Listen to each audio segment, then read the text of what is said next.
Hello, and welcome to Baltic Ways, a podcast bringing you interviews and insights from the world of Baltic studies. I'm your host, Dr. Indrė Akmanis.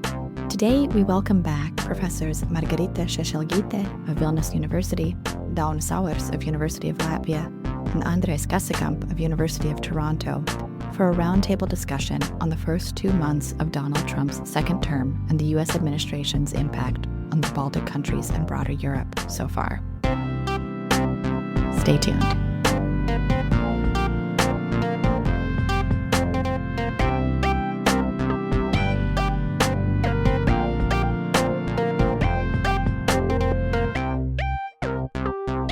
Well, first of all, I'd just like to thank you all and welcome you all back to Baltic Ways. Thank you for joining us again. The last time that we spoke was in the fall, ahead of what has now proven to be an extremely consequential U.S. presidential election. We knew it then, but we see it even more today. You know, I listened again to our conversation from the fall this week, and I would encourage our listeners to do so as well. You can find it in our Baltic Ways feed. But it was very prescient, so I'd like to congratulate you all on your very astute analysis ahead of time. You all spoke about the impact of the election on transatlantic unity, on stability. You mentioned the role of Baltic Americans, among many, many other points that we see are very, very salient today. So here we are. We're 2 months in almost to the second Trump administration. So much has happened already domestically, internationally. And maybe we can start from perhaps what is probably the most significant to the Baltic states, which is the Trump administration's seemingly blatant turn away from transatlantic partnerships, from support for Ukraine, making even more rocky its relationship with NATO allies, and his turn toward Vladimir Putin in Russia. And because news is kind of moving so quickly, I will mention that today is March 14th. Maybe we can start here, March 14th. What is the feeling from Estonians, Latvians, and Lithuanians today? What can I say? That people in the Baltic states are trying to put a good face on this, right? In public pronunciations, then Estonian, Latvian, Lithuanian government officials are saying that Trump is right, that the other NATO members should be spending as much on defense as we are, and trying to find the silver lining that, yes, this is finally waking Europe up after years of neglect, that they need to increase their defense spending, and the Baltic states have been leading the way in this. And, well, if we take Trump at his word, which we never should do, the Baltic states shouldn't worry because they are all spending over the NATO requirement. And as Trump has said, those who don't spend can't rely on NATO defense, but those who are paying should be secure. But I think, of course, that the numbers really don't matter. It's what the occupant of the Kremlin believes is credible deterrence. So if no matter what we're spending, if the people in the Kremlin don't believe that Washington is going to come to the assistance of the Baltic states when they're in trouble, then no sum will be sufficient. I'll carry on from what Andrės has said, and first of all, let me wallow in the memories of my youth. So in the 1970s, there was a popular sitcom in the UK called Dad's Army. Very British sitcom about a group of reserve soldiers, mostly pensioners, in England during the Second World War. And there was one character, Corporal Jones, whose signature joke was that he would start panicking and running around while yelling in a loud voice, "Don't panic, don't panic, don't panic." And it seems to me that this is what we've seen from Baltic leaders in recent weeks. On the one hand, you have these very verbal, as Andrės pointed out, assertions that we should not panic. So yesterday, the Latvian Minister of Defense, Andris Sprūds, spoke on CNN, where he was asked basically the same question that you said, Indra, and he said, well, you know, we've heard contradictory signals from the White House, but the US remains our strategic partner. It's our indispensable ally, and all these other phrases we've heard over the years. And this is something that we consistently hear from Latvian leaders, and I expect also Lithuanian and Estonian leaders. But at the same time, underneath it all, we see that there's a rush to raise defense spending in both Estonia and Latvia. Margarita can speak to Lithuania. There are increasingly urgent discussions about reform of the bureaucracy, cutting red tape, cutting expenses, much of the aim of which is to find free resources so we can redirect them towards defense spending, and so on. There's also talk about, in Latvia at least, the president has supported the idea of widening conscription, and indeed he said that Europe should return to conscription. So on the one hand, we have this air of confidence, that nothing's changed, America is our ally. But if you look at the actions underneath, that there are certain preparations taking place for the possibility of a sort of different defense order in Europe in the near future.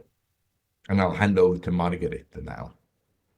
Thank you. Thank you very much. And indeed, remembering what Downie said about stop panicking, these were exactly the words of our Prime Minister just a few days ago. And, that there was it triggered the reaction because people were commenting like, okay, we know that it's extremely dangerous time, so maybe you should do something except saying stop panicking.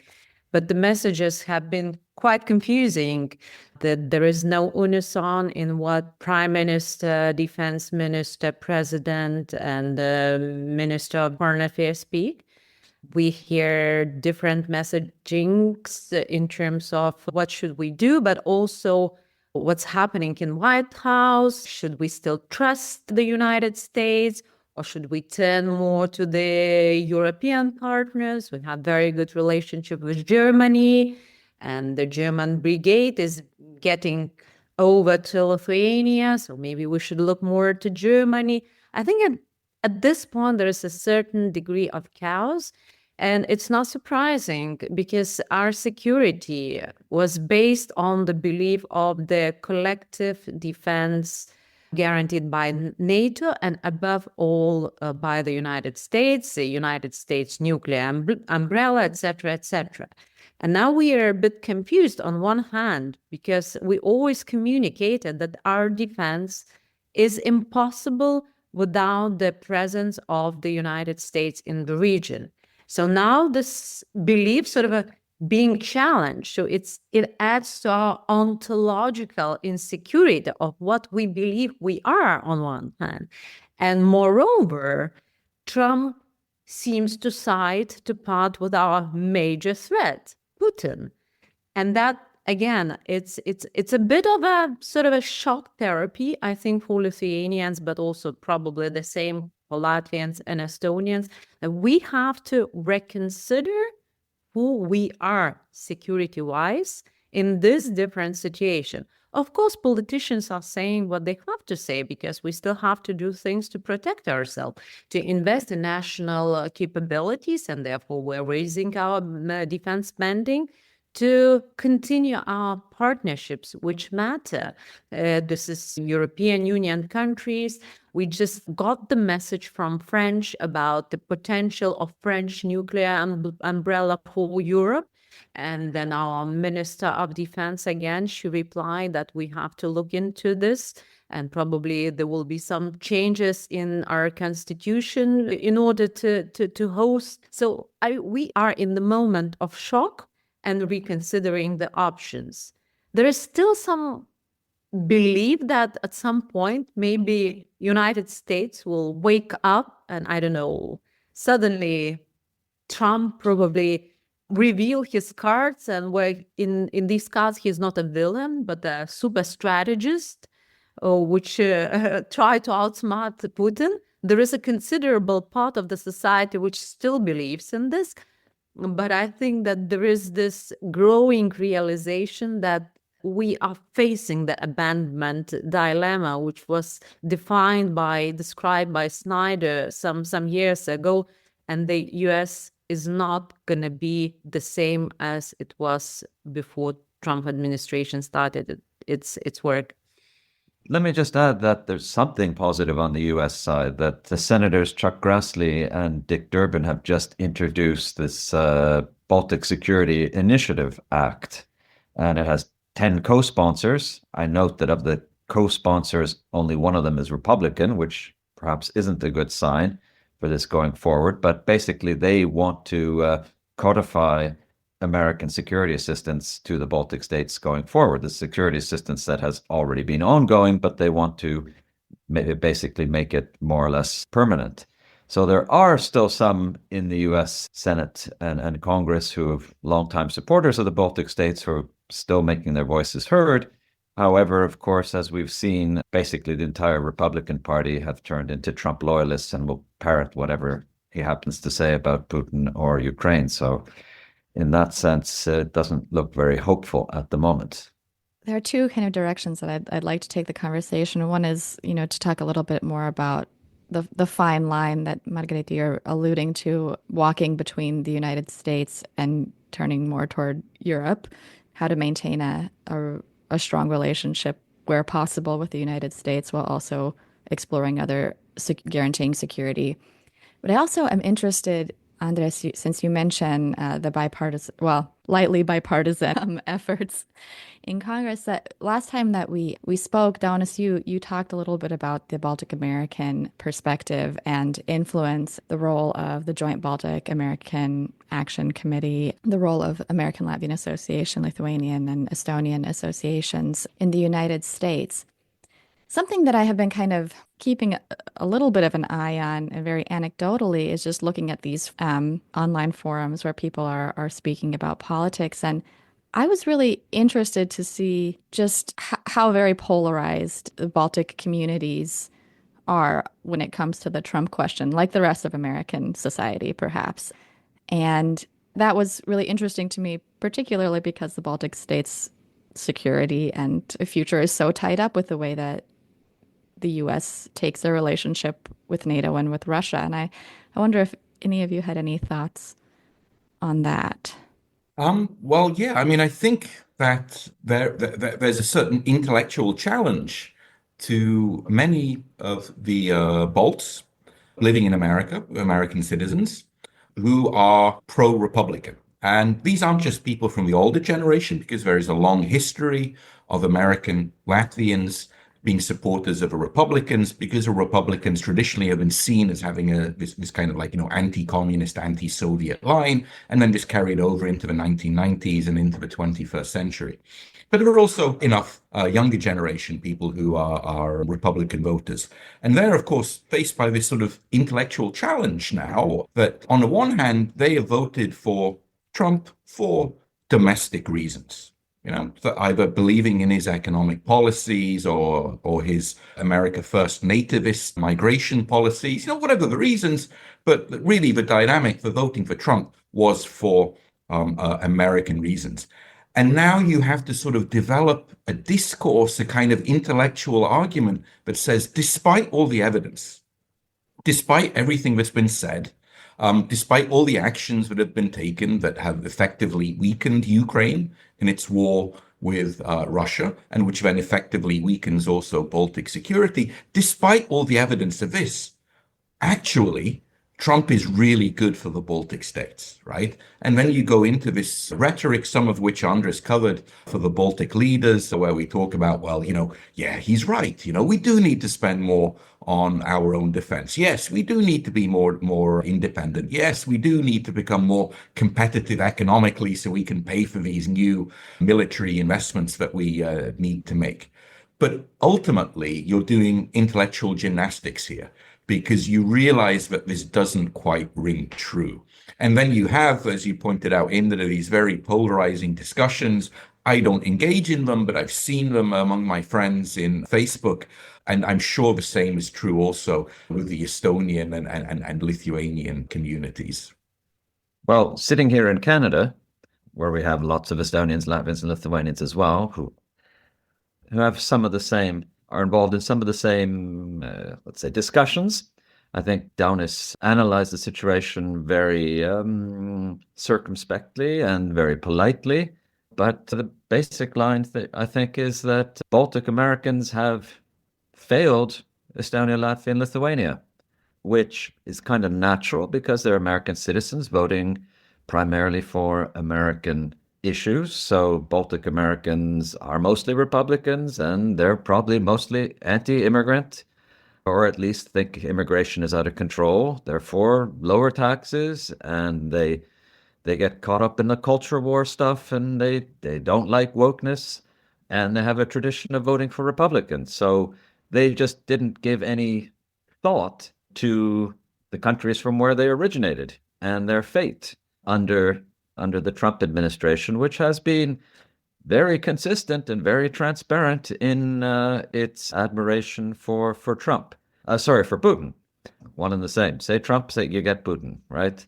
That's the one thing that's been really consistent about Trump. Everything else is flip-flop and can change, but he never says a bad word about Putin. So that admiration has been there for everyone to see, and it's been very obvious.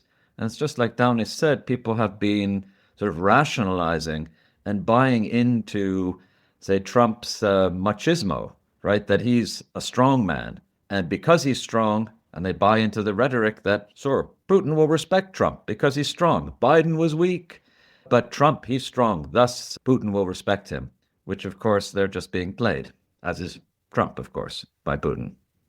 I believe that a lot of people didn't think even about the foreign policy. As you both said, when you go to the elections, it's not all about the United States. It's usually about economics. It's about the life in your country. It's not about the foreign policy. It's very seldom that the foreign policy issues are dominating election agenda. So I believe that, lots of people have taken decisions without thinking what would be the consequences for the foreign policy.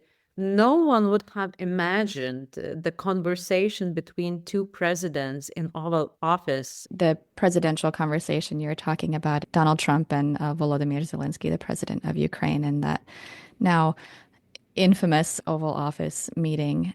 I mean, it was, breathtaking.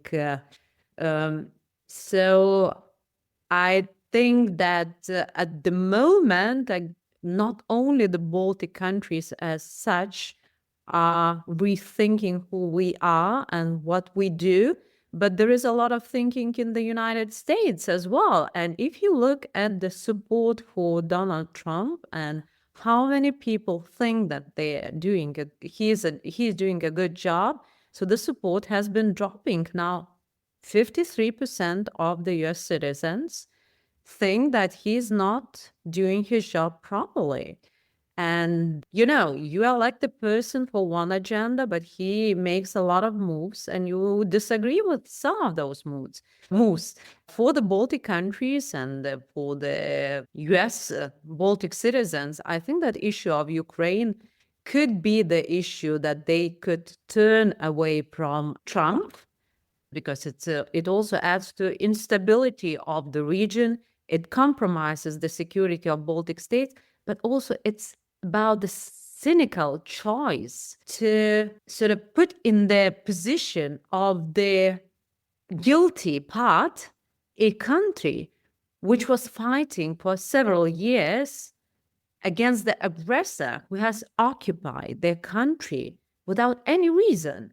So I think that, I would say that, this moral argument could be also the certain trigger for those people to change their positions vis-a-vis Trump, but also what he's doing inside the country. I mean, you can, have different opinion about, LGBT community, about rights of women, but, what he's doing with the institutions, he is just pushing a lot of people to the streets. And there are people also who have relatives and also are affiliated in one way or another with those people who don't have jobs any longer. And then they were not necessarily against Trump, it's just what he's doing. So I think it's a bit too early to believe that this support for Trump would be consistent in the long run. It could be, but there are a lot of factors that could decrease the support. Maybe I'm too optimistic. To turn it back then to to Baltic security, and Margarita, you kind of mentioned this, like maybe this is the point in the last, I think even in the last week, but even before that, the security services of the Baltic countries have really been pointing to this 3 to 5 year timeline of a potential window for Russia to revamp or rebuild or reinvigorate its military presence on the Baltic borders. And now we have this ceasefire proposal, which some people also see as, not so much bringing peace, but just as an opportunity to give Russia a reprieve to make those moves. And in response to the Trump administration backing away from Europe and wishy-washy, or maybe not so wishy-washy, Andres, in your reading, words about NATO and defense guarantees, Europe is kind of stepping in. There's this $800 billion defense proposal. Margarita, you mentioned the nuclear umbrella coming from France. How do you interpret Europe's moves right now more collectively? Okay, I guess I can start because Europe has always been my object of interest since I wrote my PhD on this subject in 2007. So at that point, everyone was laughing my object of research, saying that, oh, come on, you should have chosen something more serious and tangible like NATO. But a lot of things happened ever since, and I think there were several alarms also for Europe. And since 2016, well, number of decisions which have been taken in Europe, enabling at least to move slowly to strengthen its defense capabilities.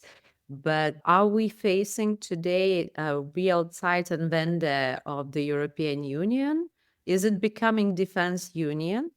I think that it is too early to say because at the end of the day, the decisions regarding defense are being taken in the capitals. There is a lot of initiatives coming from the EU level, European Commission, the President of European Commission.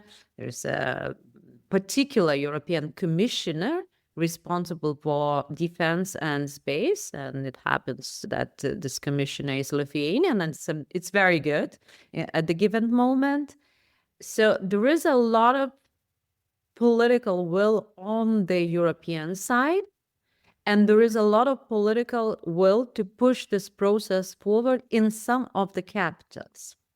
And if these two political wills would marry well, I think that there is a good chance that European Union will go forward trying to push forward the European defense capabilities.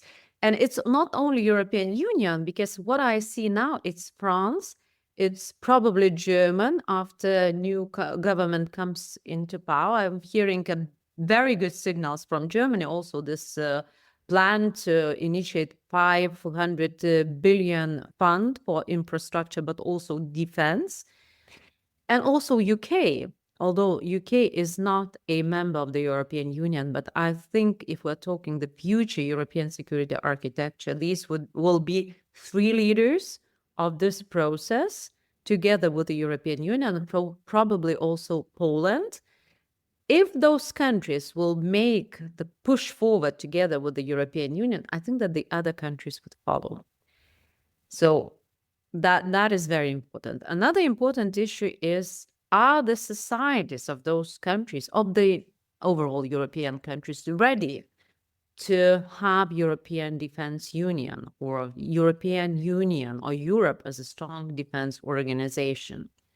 This is a very tricky question, and I think that EU has to make a lot of efforts to convince societies, in particular of some southern countries, that we sit in the same boat, because we are members of the same common market.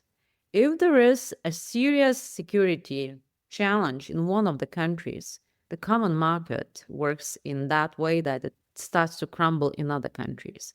So the money of Italian pensioners would not be safe if something happens to the Baltics. I think we have to communicate more about that. And last, but not least, talking about the European Union, European Defense Union and European defense capabilities. If everything is smooth and perfect, I think in 10 years, from 10 to 15 years, EU would be capable of having serious defense capabilities to ensure at least some degree of deterrence from Russia. But if we are talking now, we are in a grave trouble because Russia runs war economy. The Russian defense budget equals the defense budget of all the European countries at the moment in the numbers. So, plus Russia does not need the societal approval to go to war. The decision making is very hierarchical. So these 3, 5, 10 years is very crucial for Europe. What do we do when we do not have enough capabilities and enough societal support and maybe enough political will to stand against Russia militarily? And this is a big headache for the Baltic countries and Poles. What should we do? And there are various initiatives now going on while trying to convince Europe that we are, as frontline states, we deserve better investment. So if Europe invests in capabilities, it has to invest in the capabilities in our countries. Maybe we should cooperate more with like-minded countries, NB8 countries plus Poland. Maybe we have to convince Germany to be more interested in our security. All the cards are on the table at the moment. As I said, there is a lot of, sort of a confusion. What do we do now? When most likely that the US will not be fully engaged in security in Europe. And all sorts of options are being considered, including, for instance, the option of French nuclear umbrella for those countries.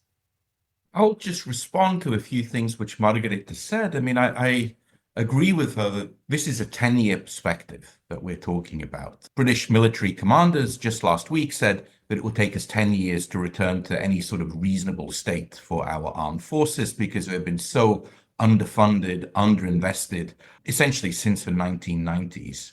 And of course, Germany, we know the underinvestment there basically since the Second World War in their armed forces. So if these are the leaders, together with France, of our sort of European military initiative, it's not a great start. There's a lot of work to be done. It's a long journey. It's a fraught journey. And there are many pitfalls. We see the political instability that Britain has had over these last years.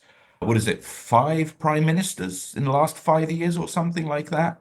And some of them patently not up to the job.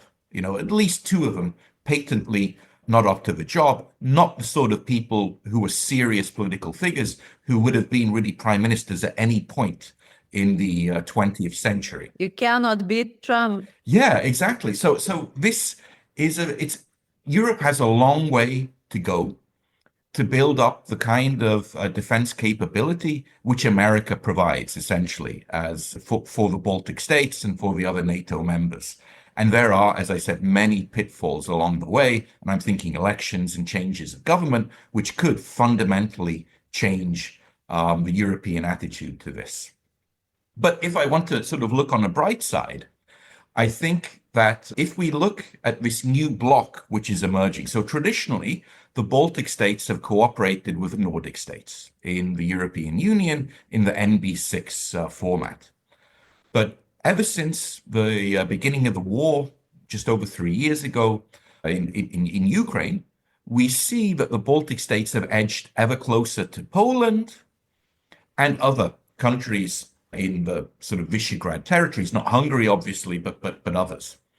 And with the Nordic countries now all being members of NATO, and also being very much aware of the security crises, I think we see potentially a new powerful internal bloc emerging within the European Union, which can push for these security and defense policies.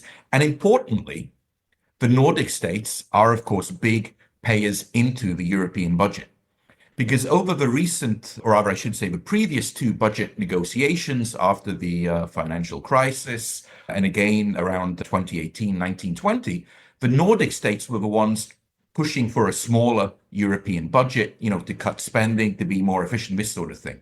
I would imagine that in the negotiations which began last year and which are ongoing this year and will go on for the next couple of years, they will be, as contributors to the budget, being rather more coordinated, shall we say, in the way they see European spending, and probably also pushing for increased defense spending through various different mechanisms, including borrowing money into the future. So I think that one outcome of this conflict is a sort of serious Baltic Sea alliance within the European Union, which, because of the weight of Poland, because of the economic might of the Nordic countries and the cohesiveness of the Baltic, actually could be a big player in the European Union in the future. And that's certainly good news for us in the Baltic states. Okay, let me just add that that's a nice optimistic take. I hope it comes to pass. And it's certain, of course, that the Baltic states, Poland, and the Nordic countries are the ones who are most, and the UK, the most steadfast in supporting Ukraine and in rearmament. But, well, we had the London conference that Prime Minister Starmer convened, where the Baltic states weren't invited, even though they are proportionally the highest contributors to Ukraine's defense. And let me just add also, in the European Union context, there are also Trojan horses. Think of Viktor Orban and his illiberal democracy in Hungary and next door in Slovakia. So the European Union works on consensus, and there are agents, let's say, governments inside the European Union who will do everything to be pro-Russian and to please Trump, and who will try to, if nothing else, drag and block and hinder the efforts of others to move swiftly to prepare themselves, to prepare their security against Russia, and will be very popularly peddling the narrative of let's resume business with Russia, and the sanctions are hurtful for our economies. And we have to also think of foreign interference, which we used to think of foreign interference as being something that only the Russians do, but now it turns out that the Americans are, particularly Elon Musk directly in the German elections, as we saw, and not just Elon Musk, but the Vice President of the United States, directly supporting the far-right anti-European party. I think we can expect this in forthcoming elections in EU member states, where the US government will be siding with those who are working against European solidarity. So foreign interference being bashed both by the Russians, and let's not forget the Chinese as well, and the US will make defending democracy at home in the European Union pretty difficult. And of course, the European Union speaking with one voice. Margarita mentioned the Lithuanian Commissioner for Defense. I have to, of course, bring in Kaja Kallas, the former Estonian Prime Minister, who is the EU, the High Representative for Foreign Security Policy. But she's the strongest person ever in that position, but it's a weak position, as we could see by her visit to the US the other week, where Marco Rubio didn't have time to meet with her, which shows, of course, that the Russians have always, and the Chinese, ignored the European Union and tried to play to the capitals, to the national capitals, to speak with Berlin, Paris, London, and ignore Brussels. And the US is exactly the same. And coupled to this, of course, something that we really haven't mentioned at all is the trade war, which Trump has launched against America's best allies and best friends. And so when we're talking about defense spending, Trump has this habit, as the Russians do, of linking all sorts of things which Europeans aren't used to putting together, right? Defense and trade issues should be separate baskets, right? But for Trump, using trade issues to pressure on military and security issues, for him, it's all connected.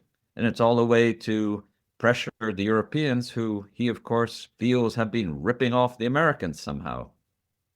You managed to make it to all of my remaining questions, I think, in these last answers. The trade war, yes, the expansionist sort of tendencies, and also you mentioned J.D. Vance's explicit endorsement of the AFD and Elon Musk's explicit endorsement of the AFD. And last time that we spoke, we also talked about the influence of Trumpian-style politics on domestic politics. You gave us an optimistic perspective, but with the caveat that a lot can shift in domestic politics. And I wonder if you all had any additional thoughts on that sort of America first, but sub-America for Latvia, Estonia, Lithuania, and those perspectives.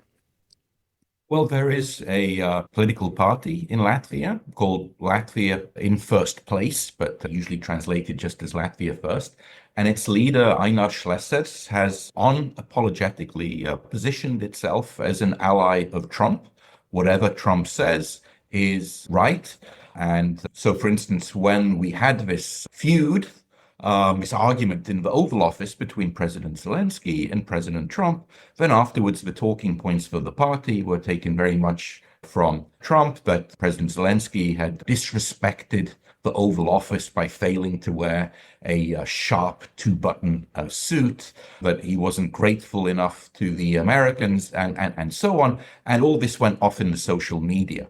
Now, Latvia First is an interesting party because it appeals both to Latvian speakers and to Russian speakers, and it is basically an ethnic Latvian party.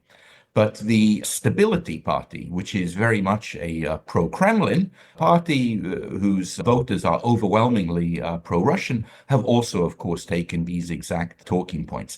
And when you look at how Latvia's residents and citizens have responded to these recent events, you can also see a very clear divergence according to ethnicity.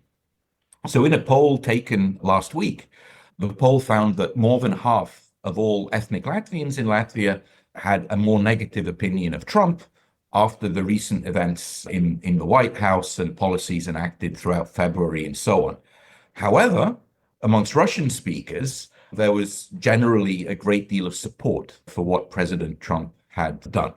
Because, of course, for pro-Russian speakers, they are more bought into this argument, that peace is what we need to achieve in Ukraine, and it's not important which side wins and so on, but we should be protecting human lives. And this sort of narrative has taken hold there. So there is, if we're talking about how the public and also the political class are looking at the US today, it's very much based on ethnicity and where you're coming from in terms of looking at the Trump administration. Can continue just bringing in probably Lithuanian example. We had the politicians which were speaking in favor of Trump, particularly during his first term, especially among the more conservative politicians. And therefore, probably at the beginning of Trump's second term, they were having hopes that he would continue to be a bit crazy, but continue to stay invested into the Baltic security, and probably has ingenious strategy when it comes to Ukraine. But I think that this is over. And basically, the politicians are saying that we have to continue our good relationship with the US administration, but there is no support for Trump and what he's doing vis-a-vis Ukraine among anyone that I know from the politicians and also the analysts. Well, some of the Trump supporters, which are quite few, just trying to rationalize what he's doing, still believing in some super strategy. But I think that support for Trump is very low due to Ukraine, because Lithuanians are very much pro-Ukrainian. I think that this support for Ukraine is a bit higher than in Latvia and Estonia and Lithuania. And what happened between Zelensky and Trump was taken almost as a personal insult. But also when it comes to support for Trump, I recall the survey which was conducted, I guess it was last spring, like way before the elections. And majority of Lithuanians, and then the percentages was rather higher, around the 70% or even higher, were in favor of Kamala Harris, and only small percent of Lithuanian society were supporting Trump. So I think that at some point, although Lithuanians tend to be conservatives and they tend to support Republicans, what Trump does does not resonate with the Lithuanian societal thinking. So that's one thing, and I think that this support for Trump even decreased after his speech or talk or press conference in Oval Office. That's one thing. But also, when you look at what's happening in Europe, I think that at some point we do not realize how much unites us as Europeans, because, there is no one to challenge this. But when we are challenged and when our values are being challenged, there's a sort of a feeling of unification rallying around the flag. And the last elections in Germany, I think at some point demonstrated this rallying around the flag, because it happened after famous Vance speech in Munich conference. The percentage of the people who came to the election was surprisingly high. And that allowed CDU to win, and that also brought AfD to a lower place. They were expecting 25 and something percent, but they've got less because so many people showed at the ballot boxes. And similar effect was probably observable in Greenland, where the party, which was for the slow movement towards independence, had a first place. So on one hand, it's quite dangerous, but on the other hand, it sends some, message to Europeans that, okay, we cherish our values, and we have to fight for that. So I don't know if it's going to be sustainable and long-term trend, but for the time being, the first signals are quite good, and also probably similar with Canada. Andres can comment more about that. Well, it's appropriate to talk about Canada because today is the 14th of March and Canada's new Prime Minister is being sworn in right now. And in his acceptance speech, he said explicitly that the United States is no longer a reliable ally to Canada, and in fact that we should be prepared for dark times and that we have to retaliate to US threats. And of course, the rhetoric from the Trump administration regarding Canada is the same as Putin is using towards Ukraine about it being not a real country with an artificial border and contempt for the leaders of these countries. The Canadian Prime Minister being repeatedly referred to as just the governor of the 51st state. So that same effect that Margarita was describing in Europe about rallying around the flag, it's very pronounced here in Canada. And I'm glad Margarita also brought in Greenland, because imagine a situation now with, and Trump has just reiterated this yesterday, about the US desire to get Greenland one way or another. And I think it's going to happen, as he said. What do the Baltic states do when our ally in the EU and NATO, Denmark, has to defend Greenland from the US? We should be standing with Denmark, right? Or not? Well, I hate to leave it at this precipice. We wrapped up our initial conversation here, but as is so often the case, some of the most interesting discussion often happens after a formal interview ends. So here, as a bonus, is some of the rest of the conversation about the reverberations of the Trump effect domestically in the Baltic states. Well, I was just going to say, on a bright side, because otherwise it's a grim picture, it does give the opportunity for countries like Latvia, where, we've had terrible economic stagnation and to a certain extent political stagnation over these last, actually really since the great economic crisis of 2008, 2009. It gives an opportunity to sort of relaunch and restructure things. And at the start of our conversation, I mentioned this cutting bureaucracy, or this sort of Latvian Doge thing. This is something which actually has been taken very, very seriously about an attempt to restructure and modernize the Latvian state. And this is something which should have been done years and years and years ago, but for various institutional reasons hasn't taken place. And it's actually being kickstarted now over the next couple of weeks. So, the glass is half full as well. Well, the Estonian government just announced that it plans to cut 20% of the civil service in that same spirit, which I think is crazy because Estonian civil servants work, Overload. do much more than European or North American civil servants do, right? Just a small country. But you have a really big civil service. We crunched the numbers on this a couple of months ago. And in Estonia, the civil service rose hugely, I think by the fastest rate of any European country over the last 10 years, the number of people employed by the civil service. It's really. But you think of the jobs that they do, say as a civil servant in, say, Ministry of Education is covering sort of the dossiers or the files that sort of 10 bureaucrats would be doing in, Canada or Sweden. So I think it still is a very thin state. No, but it's about efficiency.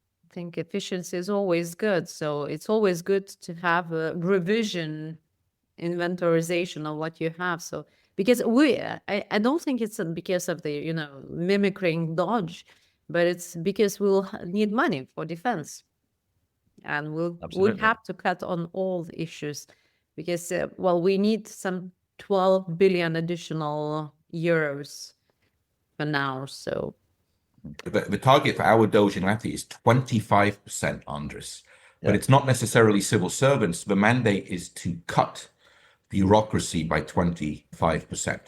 That's the mandate that's been handed down. And apparently it comes from the European Commission. So you guys will be getting it soon because, of course, the Latvian commissioner is in charge of cutting bureaucracy, Valdis Dombrovskis, and he set this target of 25% for the commission and also for member states.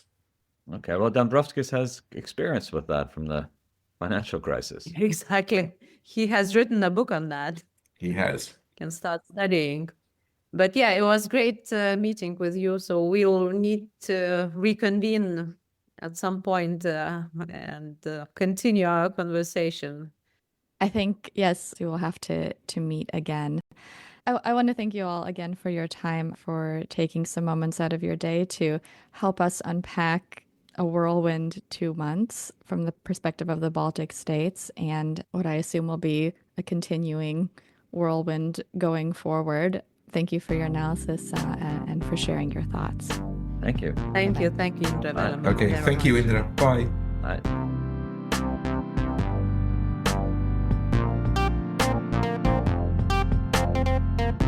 Thank you for tuning in to Baltic Ways, a podcast from the Association for the Advancement of Baltic Studies, produced in partnership with the Baltic Initiative at the Foreign Policy Research Institute.